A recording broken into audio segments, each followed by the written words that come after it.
Hi guys, this is Mitch and Rare for Team Narsil, and we're at we're just finished Euros, and this is gonna be Mitch's deck profile, and he finished 291st out of 1448, Yep, that's right. and finished 5-3, and was just tiebreakers off of making day two.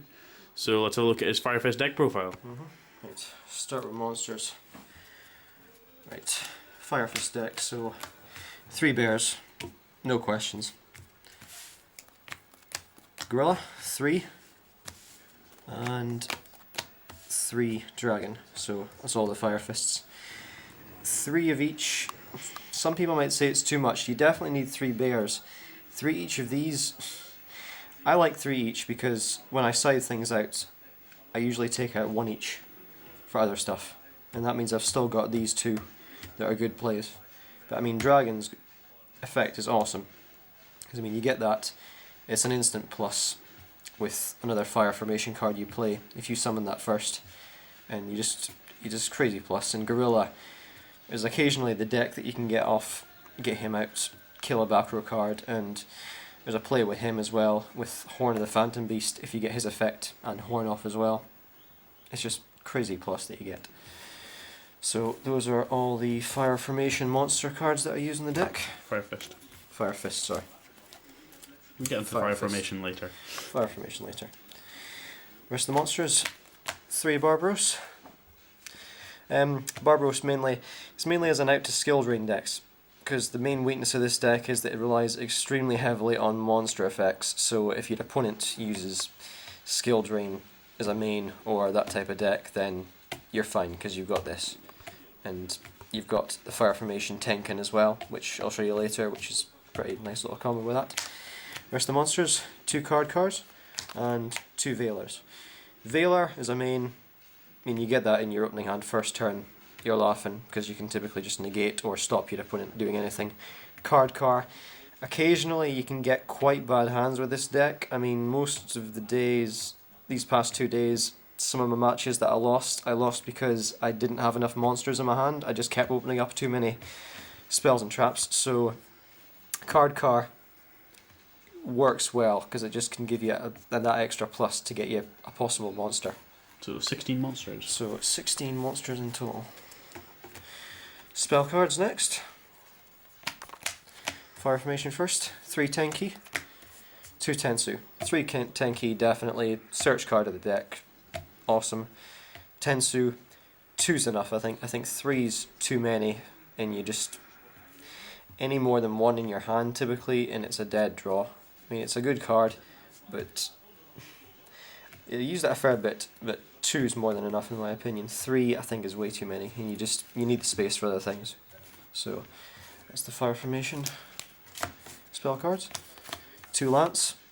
I mean, this deck, it's got a few apart from these 2 other cards that activate during the damage step as well, and that's one of the phases that just not many other cards can counter. I mean, unless your opponent has Forbidden Lance as well, because this deck really gets hurt a lot by Forbidden Lance, because you've got boosts from your Fire Formation cards and your other like Horn of the Phantom Beast. Your opponent plays that on you during the damage step, you lose all of that, and you lose a boost off your original as well. So that it really works well with this deck, and it can save you from other things as well. Like if you don't have a Fire Formation Tenkin, it can save you for Torrential or Bottomless or a few Dark Hole. That can save you and everything. But it's just really good to use. But this card hurts this deck as well when your opponent uses it.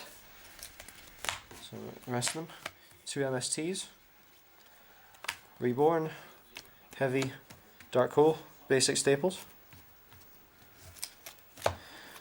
and 2 Pot. Just this deck, normal summons mainly. I mean, you've got Tensu as well, so typically you're going to get this off just to see if you get extra stuff, and you're not too bothered about not getting off a special summon because you're summoning extras usually as well.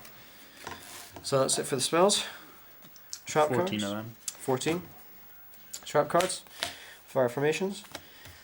3 Tenkin. 1 Tensin. Tenkin is just, I wasn't meaning it to begin with in the build that I ran before, but I decided to run it just as 3 because the combo you get with Barbaros as well is just crazy, and it's just a 3,000 attack, and I mean if you combo it to something your opponent does as well, to save one of your cards during the main phase. Problem is that people will typically, they will do stuff during main phase too. That is the only problem with this card, but luckily most of these past 2 days not many people knew what Fire Fists were or did, so I got away with a fair bit. 1 Tensen, I think 1's enough. I mean, I was tempted to do 2, but I prefer Tenken to Tensen. And I've got enough attack boosts already because I run 1 Horn.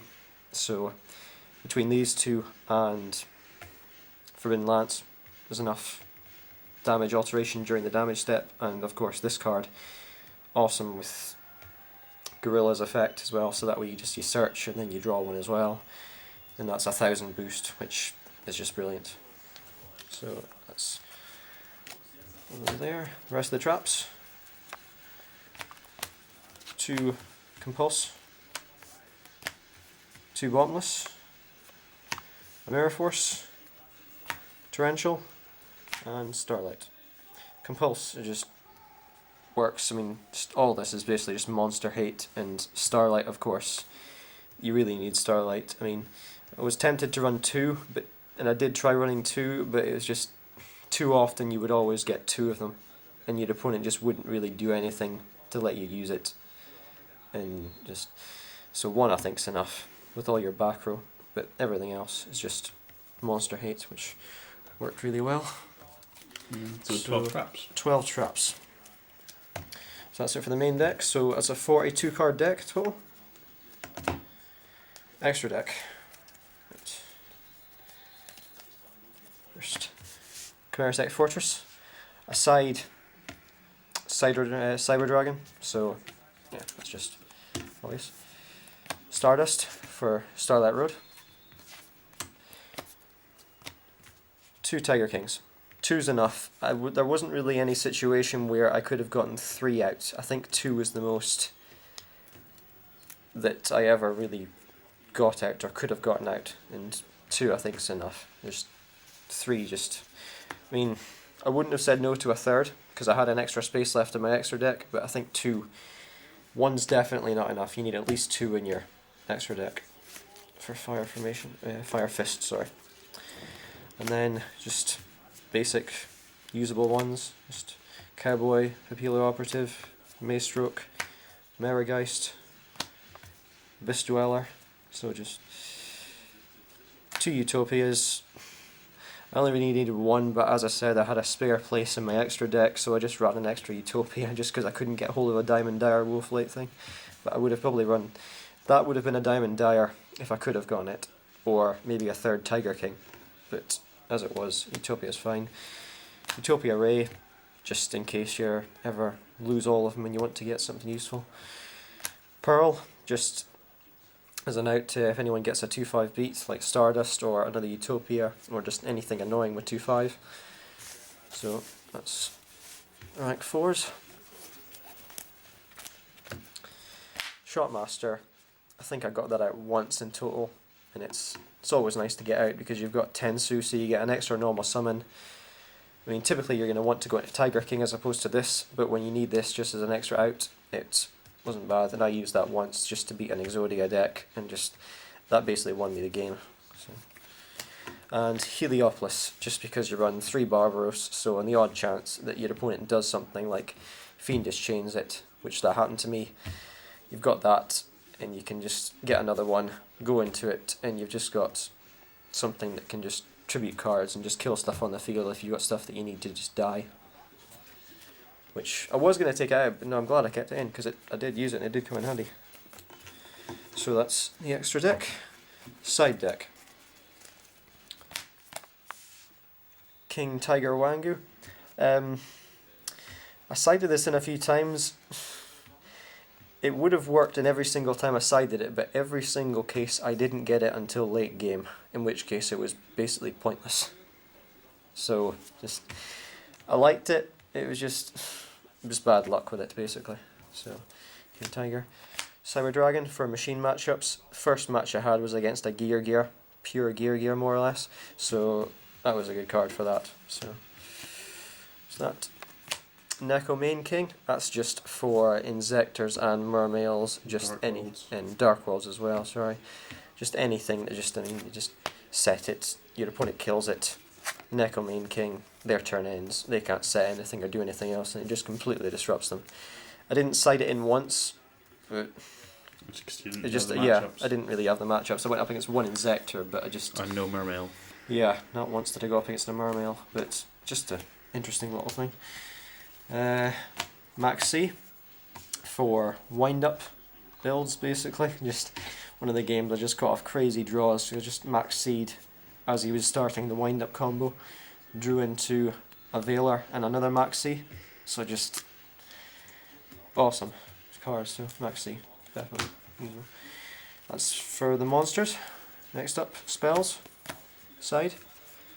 2 D-Fishers. D-Fishers doesn't really hurt this deck as much, because it only puts monsters, so you can still pay the costs for like your bear and your dragon and your gorilla, so they just all still go to the grave. Opponent's monsters are killed, or their cards are killed, fine. And of course it works for other things like mermails as well, or dark worlds, so just, I mean, even wind-ups, sort of, but just for rat, but that. And last spell, Soul Taker, just for heroes and chaos dragons. It's general monster removal. Basically, and it wasn't bad as well. Right, traps. Second Horn, which I sided in when I sided in King Tiger Wangu. It was okay, but more often than not, it added to the trap and spell lineup that I ended up getting, and it was okay. 2 traps done. That's basically just for any kind of stall deck or burn deck or Exodia, even Mermail, even just for Mermail, just so they can't play any spells. Yeah, there's a sphere. I mean, you can't afford to play Royal Decree with this deck because you've just got so many traps that you want to play. So traps done, at least it gives you a form of protection, and it cancels out anything that they've got just for the turn. So you kind of need that. Shadow Imprisonings for Dark World and Inzectors. So, and in my case, I also went up against one of the games. I had a Gravekeeper deck matchup, so that came in handy. And a Needle Sailing, just for like wind-ups or any kind of swarmy deck. So, yep. So 5-3. Do you think you could have done any better if you'd, or was that about as good as you could have hoped for? It's better than I did at the last YCS, because last YCS was at Brighton last year, so that was 4-4. So I definitely did better than I did last year. All the matches that I lost were at least all the games I lost 3, so 5-3. They were all the best of 3, and they went 2-1. In one game, in all of them, I just didn't draw any monsters in one of the games. Either the first or the last one, I just had no monsters. And that typically killed me. So it was more so just bad luck in that instance. But would you run more monsters then? I'd be tempted to run Tengu as an additional, just because, as make it maybe 44 or take out 2, still make it a 42. So that way at least Tengu can go into something else, it's in the deck, and you've got another monster. And it is a beast warrior, so it gets boost as well. So it gets the effects off it as well. So, and it means that you could possibly run Lightning Chidori, but maybe not. Very iffy. Yeah. But yeah, so well done on finishing where you did, Mm-hmm. and hopefully see you at the next YCS. Hopefully.